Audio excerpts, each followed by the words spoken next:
pussy when I'm rested. She second show. I get the money, still turn it, bitch, and I'm running it over my home. Put that little pussy on ice. Yeah, she bad. Now she my type. Yeah, she red. Color the fire. Welcome back to another episode of That Football Guys. You already know what it is. We're back with the wide receiver episode of the Start Sits. I got Gator with me. Let's get right into this. Sir. Yes, sir. Make sure y'all subscribe, leave a comment. Let us know what you fucking with. Leave a comment, bro. Follow us on Instagram, Facebook, TikTok, Twitter. Make us one of your sources. We're on Apple Music and Spotify. If you found us here, lock us in. Hit that notification bell. Interact with us. Let us know what you're trying to do. Let us know what record you got. Ask us questions. We got answers for you. Join us on the live. We popping. Let's get right into this, bro. The wide receiver Start Sits. First of all, that was tough. I'll just let you know. Like you got to tell them to do all of that before we get to the info. I love it. Y'all hostages. Y'all don't even know it. Okay, we got the first game. We got the Jaguars Bears.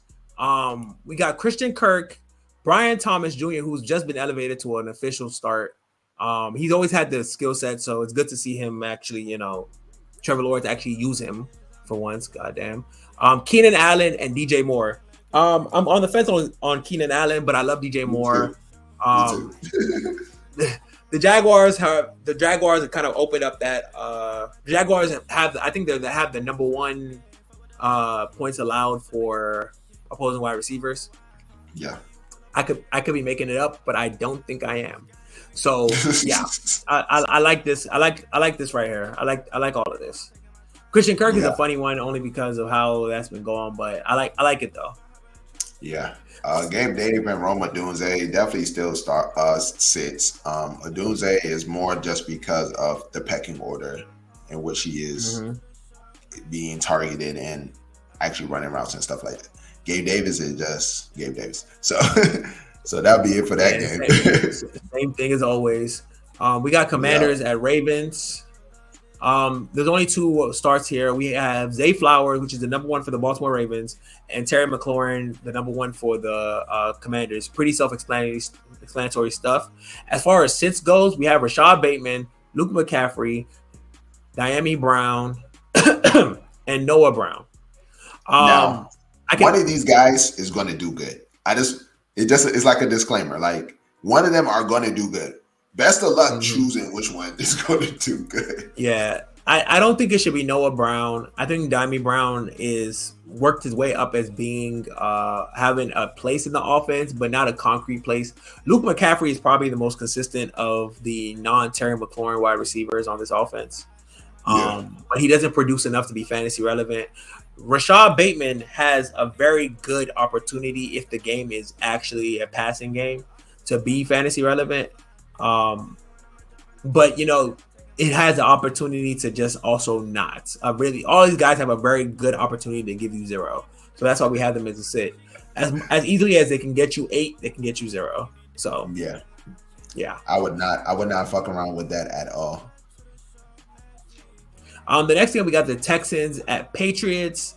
Another low wide receiver game because the Patriots have nothing to contribute to the offense to this start sit. So we have Stephon Diggs and Tank Dell. Nico Collins is injured, so we're expecting to see a little bit more Tank Dell this year. We talked about the three-headed monster, an offense with a lot of passing volume. Everyone should eat. Tank Dell's been pretty consistent, but hasn't been really a large contributing factor to anybody's fantasy team as far as starting him. But with Nico Collins being out, he takes a large step forward. Stephon Diggs, who's actually been a pretty relevant part of this offense, takes a bigger step forward than Tank Dell even. And yeah, we love him. As far as the sits go, we have DeMario, Douglas, and Jalen Polk. I'm sure there's like 2 other receivers I can think of on this offense that should be sat, but we go leave it at that. Funny enough, there was a tab for Patriots wide receiver sit. And I don't know where it went. So,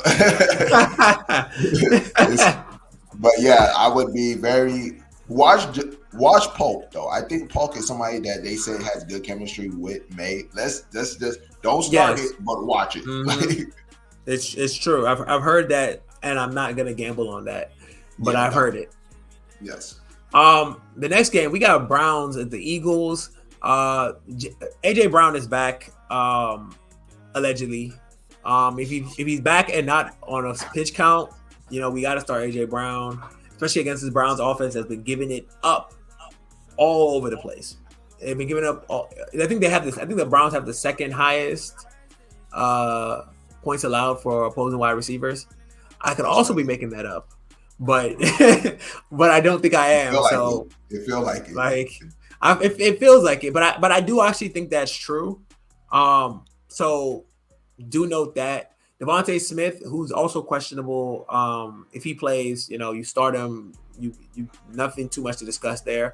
This is where we get a little watery. We got Amari Cooper and Jerry Jeudy. We're gonna start them because Eagles secondary. Eagles secondary is non-existent.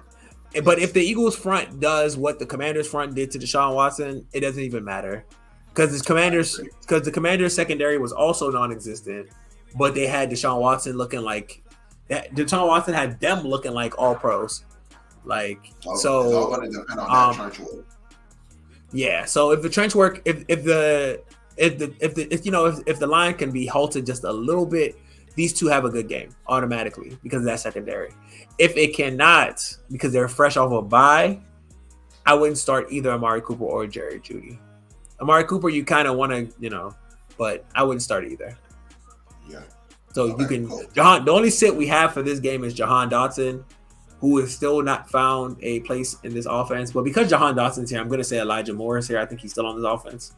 Yes. So he's also a sit, but I will make a tap for him. Yes. We have the next game. We have Cardinals at Packers. This is a game that would usually have a very high, start radius for wide receivers, but the Packers defense is actually pretty good against the pass and the run. They're pretty much good against everything. So it's like this game can go 50-50 for Kyler Murray as far as passing goes. But Marvin Harrison Jr., at this point, even though he had a bad week last week, you have to start him. This defense is not the 49ers defense. This defense is not the 49ers defense. They're not going to put enough pressure on Kyler Murray that he has to remove Marvin Harrison Jr. as a factor. We have Jaden Reed and Romeo Doubs also as starts because Romeo Doubs was protesting last week. He missed the game, but he has an opportunity to come back and kind of prove himself. As far as the sits go, the sits are kind of interesting because Christian Watson's out. So that does leave room for Dontavian Wicks. It leaves a lot of room for Dontavian Wicks to actually, produce. And Dontavian Wicks has zero hands. That boy cannot catch to save his fucking life. But he seems to do very well when Romeo Doubs is. He seems to get more targets when Romeo Doubs is there. So with Romeo Doubs playing, Dontavian Wicks has flexibility where he may or may not, if he gets 6 targets, catch 3 of them. So I know what it is. Wicks is a ghost. If you're not paying attention to him, he will burn you. But the problem is, will he catch the ball? Because Wicks, he will. Because the problem with Wicks is he be dropping passes a lot. He drops a lot of passes, a lot of passes where I'm just like, just to give y'all a little quick story. Sorry to waste time. I took Wicks plus 3 receptions. He had 2 receptions at the start of the game, and I saw him drop 4 passes. I saw him drop 4 of them. It was amazing. They touched his hands and he touched the floor immediately after. It was great. The whole family was there. Greg Dortch and Michael Wilson are both sits, but Michael Wilson becomes a flex because Kyler Murray has seemed to be starting to build a rapport with the sophomore wide receiver. And I like what I'm seeing with Michael Wilson. And if they continue into this game, he might work his way into actually being a start next week. But right now, he remains a flex and someone to consider if your team is bare bones from the bye weeks. But I like Michael Wilson, but he is a sit or a flex. Yeah, go ahead and get this one. Colts versus, dang, you're going to give me the nasty game. Colts versus Titans. Sorry. Funny enough, me and Yaga have determined that the only person that is bulletproof in not knowing who the quarterback is going to be is Alec Pierce. I can't tell you the math how we got there. it made sense when we got there. So Alex Pierce is going to be a flex no matter who the quarterback is. So just make sure you pay attention to that. Now, this is actually interesting. I'm trying to say, do I sit Ridley? No, something is not right. I made a mistake. So the only reason I saw Ridley as a sit this week, and I thought about all the times I've started Ridley this season, and he's given me like 3, and it really threw me off. But they are fresh off a bye week, so it's possible that bye weeks have an impact of you go to a bye week, you have a week to practice, no pressure, no games. You get it together, you kind of correct your mistakes during bye weeks, and this might be the elevation of both Ridley and Hopkins. I actually have more faith in Hopkins than I do in Ridley because since Hopkins returned, he may only have 6 receptions, but he has actually had receptions. Ridley has been averaging like 2 targets per game since Hopkins have gotten off of pitch count. So I can have Ridley as a flex for that boom or bust potential. Hopkins definitely Hopkins is a start because I have him. And then everybody else is a sit. Michael Pittman is questionable this week, by the way. Yeah, questionable. More than likely, but may touch IR. Yeah, he might touch an IR back injury. Like you said, I agree with you about Ridley and Hopkins. I was saying if Mason Rudolph starts, things will get better. Honestly, if you start him, things will get better. I was hoping they'll come out the bye and say Mason Rudolph is starting, but it didn't happen. So I actually don't know. I don't know why you even said that. So Gator has a firm belief that no matter when did you see Mason Rudolph play? Oh, when they played the Dolphins. Oh yeah, you was overseas. My man was overseas living. It's like, bro, he was playing the Dolphins, right? What you call went for a dive, broke his shoulder, messed up his shoulder. Mason Rudolph comes in, they slime out the Dolphins. Granted, the Dolphins' offense is trash. We all understand that. But Mason Rudolph looked very competent in the offense. It looked like. But you know what happens? Anytime you change a pace mid-game quarterback, the second quarterback usually looks pretty competent. Yeah, they don't know what to do. Their scheme is all wrong. But yeah, I can understand. I wouldn't start Mason Rudolph in any way, shape, or form in real life. No. I get it. It just looks better. All right, let's go to the Buccaneers versus the Saints. It's a 1:00 game. These are the normal starts. Godwin, Evans, these are normal starts. I think that's it for. I'm not sure if those 2 other guys are Shepard. Don't start him. The other one, I don't know if he's Jack Millen or something like that. He was injured last game. He could be playing this game. Still not a start. I should put him on the safe side. I will. Chris Olave. I don't know. I'm still. I don't know what to say. Shaheed is our number 1, and it's true. It's crazy, but hopefully with Spencer Rattler there, hopefully he will understand that that's his true number 1, Chris Olave, in the intermediate, and not looking for Shaheed deep. Maybe you do it once. I don't think it's going to be. Derek Carr's seasoned vet. He can do shit like that. Derek Carr loves throwing picks too, so he about that shit. I don't think Spencer Rattler is going to do that. Look for a Chris Olave more. And there's no sits for the wide receivers, but they are somewhere. Jake McMillan and Shepard. And I think that's it. I'm gonna throw a little caveat in here to say that Mike Evans, Saints, usually in hell. Temper expectation of Mike Evans. He either goes off or he has something really, really, really, really close to a 0. I will say this game he gets 5.8. I can understand it. I can understand.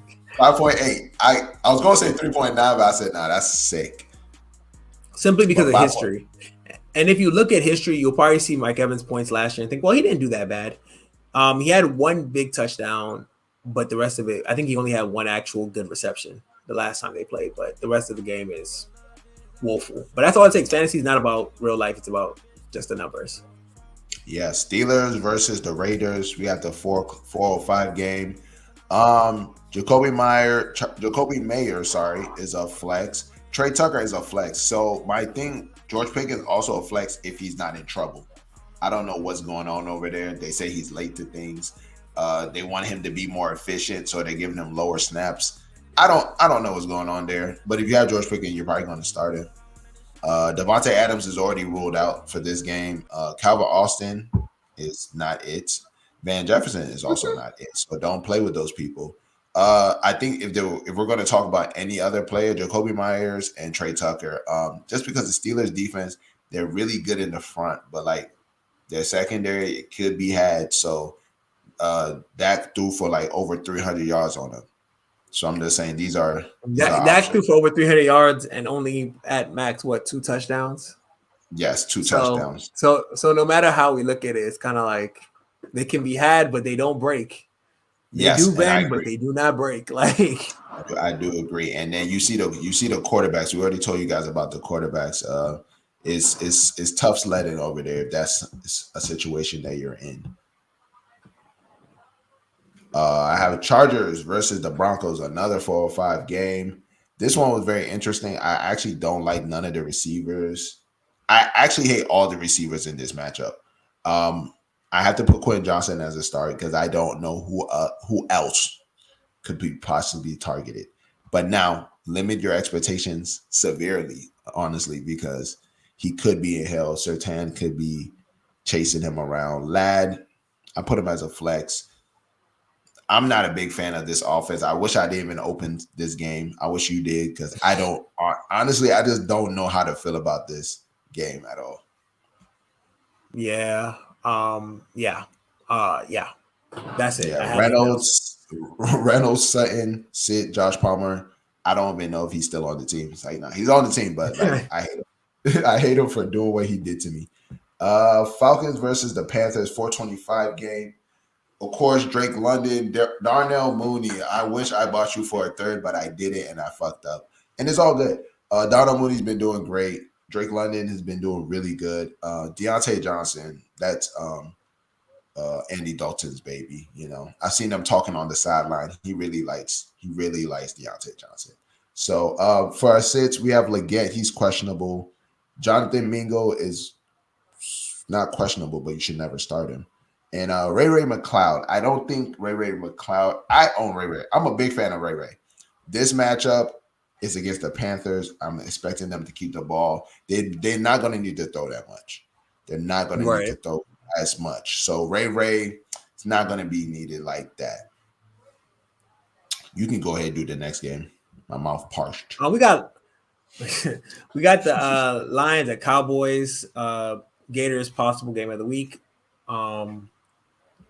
We have CeeDee Lamb. I'm not explaining that. We have Amon-Ra St. Brown. I'm not explaining that. We have J-Mo. We actually do need to have a quick discussion. J-Mo has been on a downward sled since the first game. It's kind of been reducing ever since. I think second going third game. That's what shit got bad. Third game. I mean, it got bad, but the first game was such a high. The second game was definitely a reduction from the first. I think the first game he had like 13 targets. Second game he had like maybe like 8, 5. Which is pretty good. Pretty good. But it was less than 13. And then we ended up at like 3. And then so he had 9 targets first game. Second game he had 11 targets. Now, he even went up. Third game, this is the fall off to 3 and 2. I don't know what's going on. Maybe they've gone back to St. Brown. So that's what it looks like. St. Brown is EA. Yeah. So because of that, J-Mo is a flex for me. I don't have him as a bona fide start. Simply because I don't know what type of Lions we see after I think it just came off a bye. I don't know what type of Lions we see after the bye. I don't know if they decide to lock in on J-Mo and have him actually be the wide receiver 2/1.5 or 1B. So J-Mo's a flex for me. And as far as everybody else, Jalen Tolbert, if it wasn't for that touchdown he caught at the end of the game, he would have only had 6 points.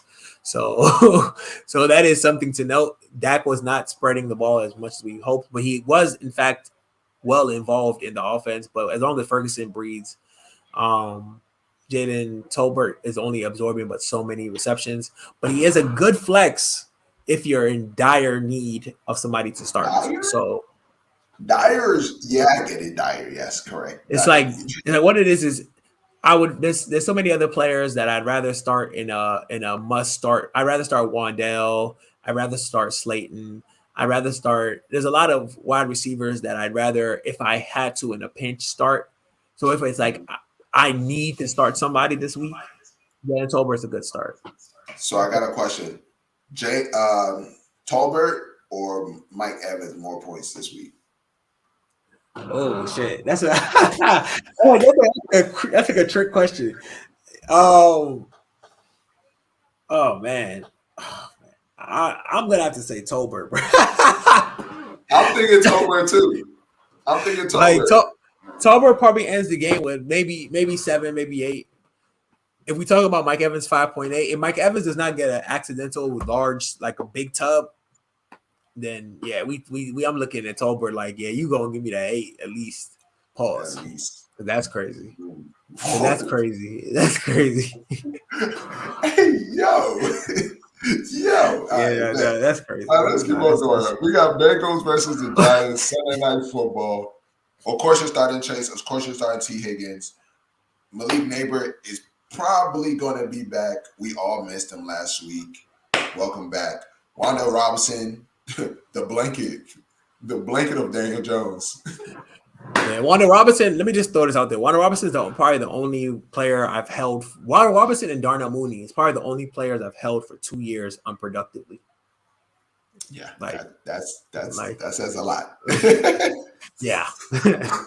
Like Wan'Dale Robinson has never played a full season healthy for me. So short of last year, I think, but I've been holding him for a while now, waiting for him to. And yeah, so I like Wan'Dale. I like Wan'Dale a lot. For sure. We have Isho Vaz as a sit. He hasn't been seeing no work since the two Batman and Robin's been back. Slayton, I do like Slayton. We've all seen that Slayton in the role of Malik Neighbors is good. That whatever position is good. But if Malik Neighbor is there, I don't know if Slayton even going to be visible. I don't even know if he's going to be playing. Honestly, I just don't know. So still a sit. I would stash him just in case. Because we know, now that we've seen it, we know he can produce. I would just stash him. I wouldn't hold him for a running back that's going to be starting. I would stash him if I had space. Right. Let's go to the Monday Night Football. Buffalo versus Jets. Monday Night Football. It starts at 8:15. Khalil Shakur, we still questionable. We don't know if he's going to play, but if he does play, you know that's Josh Allen's number one guy. Garrett Wilson, biggest game I've probably seen from him in 2-3 years. 29 piece. I was completely shocked. I said, do you guys, the last touchdown he got, I'm like, did you guys not see him? Like, he was there. It's like the play was over. It was like a dead play. It's like, and they just threw it to him. I was like, that fucking sucks. But and I was playing Garrett Wilson everywhere. But Garrett Wilson also a good start. Lazard, I guess you can flex him. That's Aaron Rodgers' guy. I don't really like the play. Mike Williams, not a big fan. Don't like to play. Keon Coleman, not a fan. Curtis Samuel, I'm at the point where I would also, besides sitting him, I would potentially drop him. They lied to us in the offseason. They told us he was amazing, and he's not at all. And Collins, I think the barefooted one, nah, don't do it. Personally, if I had to change anything here, I think I would flex Keon Coleman. He had 5 targets last game, only 1 reception, but 5 targets nonetheless. Josh Allen is softly playing like ass, but I feel like Keon Coleman's volume is slowly going up. So as long as he manages to stay partially relevant, and I think he had a touchdown last game too. So yeah. I put Keon Coleman as a flex. And that pretty much does it for our wide receiver start sits. Our star receiver start sits for the week 6. Thank y'all for tuning in. Like and subscribe. Leave a comment. Let us know how you feeling. Let us know who you starting. Let us know what you're looking at. Leave a comment. Follow us on Instagram, Facebook, Twitter, TikTok. Make us one of your sources. We on Apple Music and Spotify. We everywhere you need us. Interact with us. Our personal Instagrams are down below. And I think that's it. Damn football, guys. We out of here.